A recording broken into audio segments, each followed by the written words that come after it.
Tam teda naozaj nešlo o to, že pán Maďar by žiadal zrušenie Benešových dekretov, ale zrušenie vlastne toho zákona, ktorý bol prijatý v Lani, Lex Beneš, kde sa vlastne teda bavíme o nejakých sankciách za to, ak niekto bude popierať povojnové usporiadanie. Pani rektorka, ja sa vás nechcem dotknúť. Naozaj budem sa snažiť odpovedať veľmi slušne.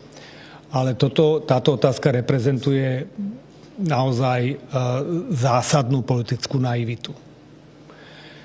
Ja sa vás opýtam ešte raz na text toho zákona, keby ste mi povedali, aký ten text presne je.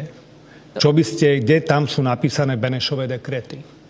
No tam nie sú, ale týka sa to ich. To je veľmi dôležité. Nie sú tam. Veľmi správne. Nie sú tam.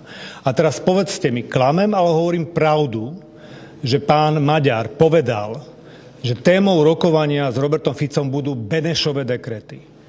Povedal to? Nič viac, nič menej. Nehovoril o trestnom zákone, povedal Benešové dekrety.